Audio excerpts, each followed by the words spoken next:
Hoy nos metemos con una pregunta, bueno, una de las grandes. ¿Hay algo más allá de lo físico? Una pregunta potente, sí. Pero lo interesante es cómo vamos a abordarla, usando la razón, la evidencia que tenemos. Tenemos, por un lado, una reflexión muy personal, casi como un diario, ¿no?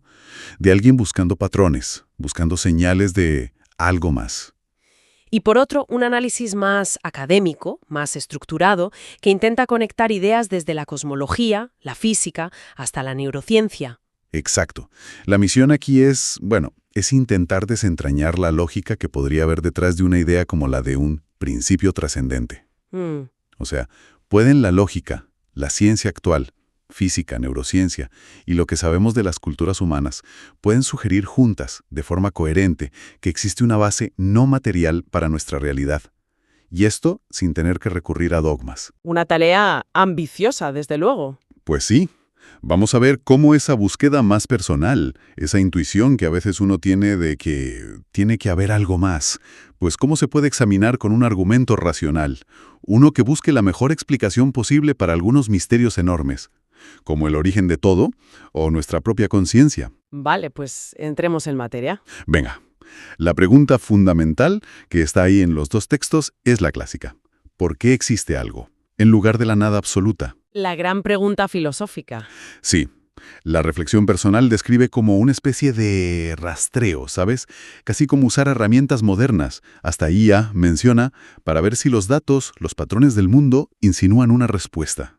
Algo que quizá no sea medible directamente. Y el otro texto, el análisis, encara esa misma pregunta, pero propone directamente una hipótesis, la de un principio trascendente. A ver, aclaremos esa de principio trascendente, que suena importante. Sí, es clave. No se refieren a un dios concreto, tipo Zeus o, bueno, ya sabes. No es una figura religiosa específica. Vale, Es más bien una realidad fundamental, algo que tiene que existir por sí mismo, que no depende de nada más, y que sería la causa de todo lo demás, de todo lo que sí podría no haber existido, lo que llamamos contingente. entendido. ¿Y cómo evalúan si esa idea tiene sentido? Pues usan un método de la filosofía de la ciencia que se llama inferencia a la mejor explicación, o IME, para abreviar. IME. ¿Y en qué consiste? Básicamente busca la hipótesis que cumpla 3 criterios. Primero, parsimonia, que explique más cosas con menos supuestos raros o adicionales, que sea sencilla, vamos. Vale, sencillo. Segundo, convergencia, que unas distintas líneas de evidencia que vengan de campos diferentes, que todo apunte en la misma dirección. ¿Cómo juntar pistas de distintos sitios? Exacto. Y tercero, coherencia lógica, que no tenga contradicciones internas y que no choque frontalmente con lo que ya sabemos que es verdad. ¿Tiene sentido? Es un enfoque racional, ¿no? Muy racional. Es distinto a esa búsqueda más intuitiva de patrones del otro texto, pero fíjate que ambos, en el fondo, buscan lo mismo, una explicación coherente para el conjunto de la realidad que observamos. De acuerdo. Pues veamos el primer pilar de ese argumento más estructurado. Se basa en el origen del universo. Ujú. La ciencia actual, bueno, la cosmología, con gente como Penrose y Hawking, nos dice que nuestro universo pues tuvo un principio, el Big Bang, hace unos 13.800 millones de años. Sí, el modelo estándar. Y claro, esto choca con una idea filosófica muy antigua. Ex nihilo nihil fit. De la nada, nada surge. Parece de cajón, ¿verdad? Sí, suena lógico. Si todo lo que conocemos, el espacio, el tiempo, la materia, empezó a existir en algún momento, pues tuvo que tener una causa, ¿no? Exacto. Ese es el argumento. Si el universo entero es contingente, Que existe, pero podría no haber existido. eso, y además tuvo un comienzo en el tiempo, entonces necesita una causa. Pero claro, esa causa no puede ser también contingente y haber empezado a existir. Porque entonces necesitaría otra causa. Y así hasta el infinito, ¿no? Una cadena sin fin. Justo, una regresión infinita, que filosóficamente es problemática. Por eso, la lógica parece sugerir que debe haber una causa primera. Algo que no sea contingente, que exista por su propia naturaleza, necesariamente. Algo fuera del espacio-tiempo que conocemos. Y a eso es a lo que el análisis llama ser necesario. Exacto. Espera, ser necesario. ¿Puedes explicar un poco más qué significa eso en cristiano? Claro. Imagina algo que no depende de nada más para existir. Simplemente es. No tuvo un principio, no fue creado, es la base última de todo. Vale, como el fundamento último. Eso es. Es un concepto abstracto, filosófico, claro, pero el argumento es que la propia existencia de un universo como el nuestro, que es contingente y que tuvo un inicio, pues apunta lógicamente hacia la necesidad de algo así. Entendido. Es curioso cómo esa idea tan racional, tan lógica, Mm. de un fundamento último, conecta un poco con esa sensación más intuitiva de presencia constante que se mencionaba en la reflexión personal, aunque se llegue por caminos distintos. Sí, es una conexión interesante. Aquí se llega por pura lógica deductiva. Vale, vale. Ahora, el segundo pilar. Aquí es donde la cosa se pone, bueno, realmente alucinante, ¿no? El ajuste fino del universo. Uf, sí. El ajuste fino. Resulta que las constantes físicas, las leyes que gobiernan todo, la gravedad, las fuerzas nucleares, la masa del electrón, la expansión del universo, Las reglas del juego cósmico. exacto, pues tienen unos valores increíblemente precisos, pero precisos a un nivel que cuesta imaginar. Si fueran un poquito diferentes, pero un poquito de nada, Adiós universo tal y como lo conocemos. totalmente. Sería un caos. No habría estrellas estables, ni química compleja como la del carbono, ni planetas, ni vida, claro. Es que es asombroso. Dan el ejemplo de la constante cosmológica, que tiene que ver con la expansión acelerada del universo. Sí, ese es brutal. Pues dicen que su valor observado tiene que ser preciso en una parte entre 10 elevado a 120, un 1 seguido de 120 ceros. Es un número inimaginable. Y citan a Roger Penrose, que calculó la probabilidad de que nuestro universo, con las condiciones iniciales tan específicas que se necesitaron para que surgiera la complejidad, apareciera por puro azar. ¿Y qué probabilidad le salió? Pues menor que 1 entre 10 elevado a la potencia de 10 elevado a 123. Madre mía. Para poner eso en perspectiva, creo que hay menos átomos en todo el universo observable que ceros en esa cifra. O sea, A efectos prácticos, 0. La probabilidad es ínfima. entonces, ¿qué hacemos con esto? ¿Simplemente tuvimos una suerte cósmica imposible? ¿Ganamos una lotería con probabilidades ridículas? Bueno, pues ante esa improbabilidad tan descomunal, el análisis propone que inferir algún tipo de inteligencia ordenadora es una explicación más razonable y más sencilla, más parsimoniosa, usando el término de antes, que achacarlo todo a una casualidad cósmica inconcebible. Ojo, insisten en que no hablan de un creador con barba y planes detallados. No, no necesariamente. Hablan de una causa capaz de establecer esas condiciones con una precisión exquisita, una causa que de algún modo permitiera que la complejidad pudiera surgir después. ¿Y qué pasa con la idea del multiverso? Esa idea de que hay infinitos universos y el nuestro es solo uno de los pocos donde las constantes encajaron por casualidad. Sí, el texto la analiza. Es una alternativa naturalista popular. Pero argumentan que, en realidad, no resuelve la pregunta de fondo, solo la traslada a un nivel más arriba. ¿Cómo? Porque entonces la pregunta es, ¿qué o quién diseñó el mecanismo, la máquina, que genera universos, para que sea capaz de producir universos con leyes y constantes tan variadas que alguno como el nuestro pueda existir?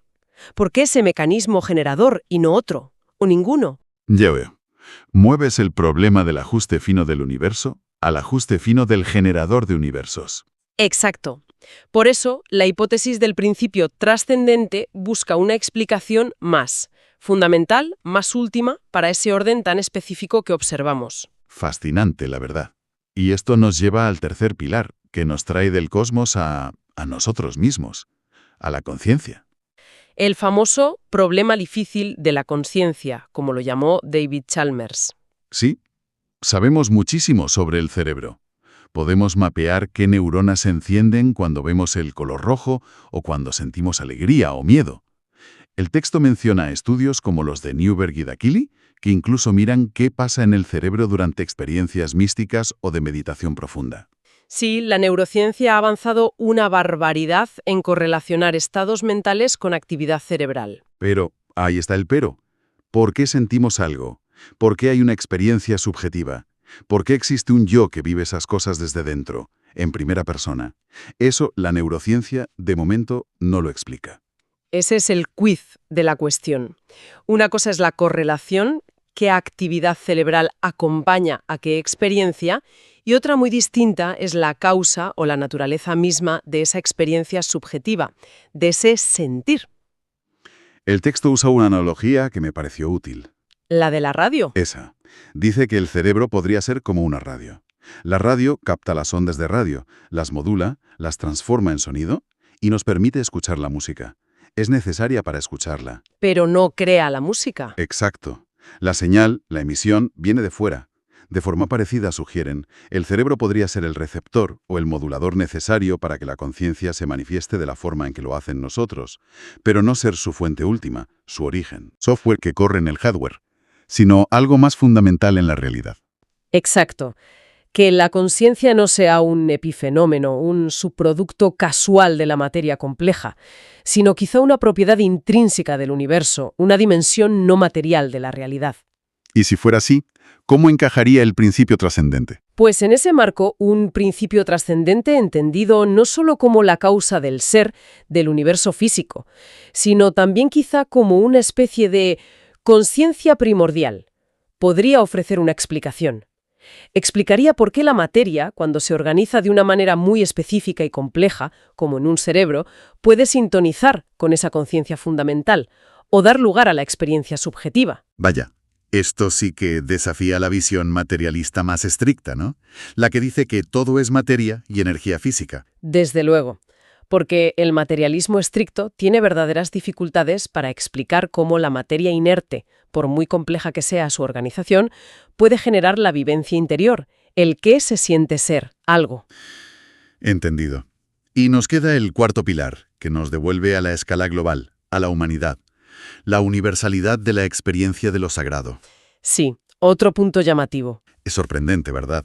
Según la antropología, parece que prácticamente todas las culturas humanas conocidas, en todas las épocas, en todos los lugares del mundo, han tenido alguna forma de creencia, de ritual, de práctica relacionada con algo trascendente, algo sagrado. Mencionan el caso de Göbekli Tepe, en Turquía. Sí, esos templos enormes, con pilares tallados, construidos por cazadores-recolectores hace unos 11.000 o 12.000 años, antes de que inventaran la agricultura o la cerámica. Ese hallazgo fue una bomba, porque desmontó la idea de que la religión organizada era solo una consecuencia de sociedades agrícolas ya complejas, con excedentes, sacerdotes. Parece algo más antiguo, más primordial en el ser humano. Y no es solo cosa del pasado. Citan datos actuales, creo que del Pew Research Center. Sí, que indican que hoy en día una mayoría muy grande de la población mundial, creo que en torno al 84%, se identifica de alguna manera con alguna tradición espiritual o religiosa. A ver, pero aquí seguro que mucha gente pensará, vale, pero eso es solo cultura, o psicología, o quizás un mecanismo evolutivo para la cohesión social, o una forma de explicar lo que no entendemos, o de lidiar con el miedo a la muerte. ¿Cómo responde el análisis a eso? Buena pregunta. El argumento que presenta el texto no es que esta universalidad pruebe sin lugar a dudas la existencia de lo trascendente. No es una demostración matemática. Vale, es un indicio. Es un indicio fuerte, dicen. La pregunta que plantean es, si esta tendencia humana fuera solo una ilusión, un constructo cultural sin base real, un simple error evolutivo, ¿por qué sería tan increíblemente persistente a lo largo de miles de años? Y tan universal, apareciendo en culturas que no tuvieron contacto entre sí. Es verdad que ha sobrevivido a todo tipo de cambios sociales, científicos. Claro, podría haber explicaciones puramente naturalistas, como las que mencionabas, pero el análisis sugiere que la explicación más sencilla, más económica, volvemos a la parsimonia, es que esta percepción humana tan extendida, aunque se manifieste de formas culturales muy diversas, sea una respuesta a algo real, una especie de sensibilidad humana hacia una dimensión de la realidad que no es puramente material. Visto así, añade otra línea de evidencia que converge con las otras tres, la del origen del universo, la del ajuste fino y la de la conciencia. Es como si distintas flechas apuntaran en una dirección similar. Vale, entiendo. Entonces, si juntamos estos 4 pilares, a ver si lo resumo bien. 1. El universo tuvo un inicio y parece necesitar una causa primera no causada. El ser necesario. 2. Las leyes físicas están ajustadas con una precisión brutal para que exista la complejidad y la vida, lo cual sugiere algo más que puro azar. El ajuste fino. Sí. 3. Nuestra propia conciencia subjetiva, el sentir, es muy difícil de explicar como un mero producto de la materia inerte. El problema difícil. Y 4. La experiencia o creencia en lo sagrado trascendente es un fenómeno humano universal y muy persistente a lo largo de la historia. La universalidad antropológica. Si juntamos todo eso, el análisis concluye que la hipótesis de un principio trascendente es la mejor. ¿Cómo decías? La mejor explicación disponible. Según los criterios de la IME que vimos al principio, sí. Parece ser la idea más sencilla, una única causa fundamental para todo, la que mejor unifica todas estas pistas de campos tan distintos, convergencia cósmica, física, biológico-mental y cultural, y la que, argumentan, es lógicamente coherente. Entiendo la lógica de la convergencia. Pero seguro que hay objeciones. Por ejemplo, la típica. ¿No es esto el viejo truco del Dios de los huecos? Usar a Dios o a un principio trascendente para rellenar los agujeros de lo que la ciencia aún no sabe explicar. El análisis aborda esa objeción directamente. Argumentan que no es un Dios de los huecos, porque la inferencia no parte de la ignorancia, sino precisamente de lo que sí sabemos. ¿Cómo? Sabemos que el universo tuvo un inicio, Big Bang. Conocemos con mucha precisión las constantes físicas y su ajuste. Experimentamos directamente la conciencia subjetiva y tenemos datos antropológicos sólidos sobre la universalidad de lo sagrado. La inferencia se basa en estos hechos establecidos, no en lagunas del conocimiento científico actual. Vale, no parte de no sabemos qué causó X, sino de sabemos que X existe y es muy improbable, difícil de explicar solo con Y. Exacto. La pregunta no es ¿qué había antes del Big Bang?, que quizás nunca lo sepamos, sino ¿por qué un universo que sí tuvo un inicio necesita una causa? ¿O por qué las constantes son estas y no otras? Entendido. Y otra objeción clásica, el problema del mal. Si hay un principio ordenador inteligente o con propósito, ¿por qué existe tanto sufrimiento, tanto mal, tanto caos en el mundo? Esa es una objeción muy importante, claro. Pero el texto la sitúa en otro plano. Dicen que el problema del mal cuestiona la naturaleza moral de ese principio. ¿Es bueno? ¿Es todopoderoso? ¿Le importamos? Pero no necesariamente refuta la necesidad ontológica de postular una causa fundamental para explicar por qué existe el universo y por qué tiene este orden básico que permite la vida, en lugar de ser la nada o un puro caos sin leyes. O sea, que el problema del mal afecta más a la descripción de cómo es ese principio, si es bueno, etc., que a la cuestión de si es necesario para explicar la existencia y el orden fundamental. Eso argumentan. Y aclaran algo importante. La evidencia que presentan no es una prueba de laboratorio, como en física de partículas. No puedes meter el principio trascendente en un tubo de ensayo. Claro. Es una inferencia racional. Se basa en la convergencia de múltiples indicios que vienen de disciplinas muy diferentes. Dicen que es algo parecido a cómo aceptamos teorías científicas muy amplias, como la evolución por selección natural, que también se basan en la acumulación de muchísima evidencia indirecta pero consistente de distintos campos: fósiles, genética, anatomía comparada. Comprendo. No es prueba directa, sino inferencia a la mejor explicación, basada en la suma de pruebas indirectas. Exacto. Y el punto fuerte del argumento, según lo presentan, es que las alternativas puramente naturalistas, que todo sea solo fruto del azar ciego o que todo se reduzca a materia sin conciencia fundamental, parecen tener más dificultades para explicar todos estos fenómenos conjuntamente. O bien tienen que recurrir a probabilidades extremadamente bajas, como en el ajuste fino, o a supuestos adicionales que también necesitan explicación, como el mecanismo generador de multiversos. Vale, creo que la lógica del argumento queda clara. Entonces, pensando en quién nos escucha, ¿qué podemos sacar de todo esto? Pues yo creo que ofrece una perspectiva diferente, ¿no? Sí, muestra que se puede construir un argumento, un argumento racional, basado en datos que vienen de la ciencia y la filosofía, que apunta hacia una dimensión trascendente. O al menos que la sugiere como una posibilidad seria. Y que no se trata necesariamente de pedir un acto de fe ciego, ni de aceptar un dogma religioso concreto, sino de seguir la lógica de la evidencia acumulada de distintas fuentes hasta donde parezca llevar. Podría ser interesante, sobre todo para alguien que, bueno, como en la reflexión personal que comentábamos al principio, ¿no?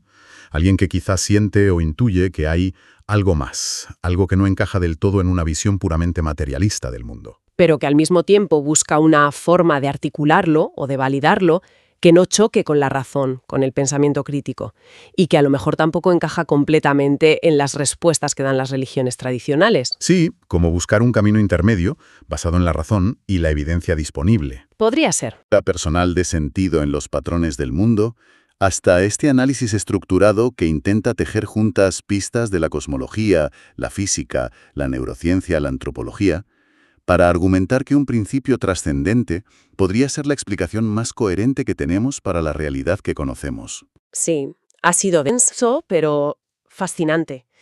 Y quizá, como reflexión final que me surge ahora de todo esto, podríamos plantear una pregunta.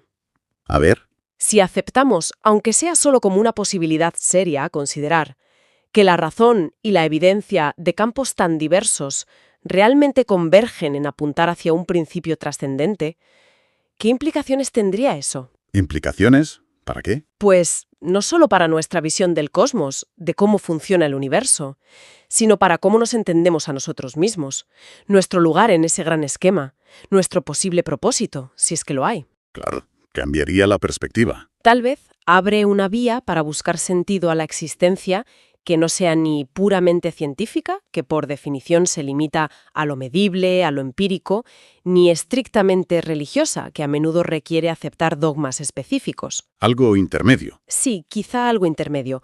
Algo que valore tanto el rigor del pensamiento lógico y la evidencia científica como la profundidad de la experiencia humana, la conciencia, la intuición, esa sensación de trascendencia que a menudo nos orienta hacia algo más grande. Una búsqueda de sentido que integre razón y experiencia profunda. Podría ser. Es sin duda algo sobre lo que seguir pensando.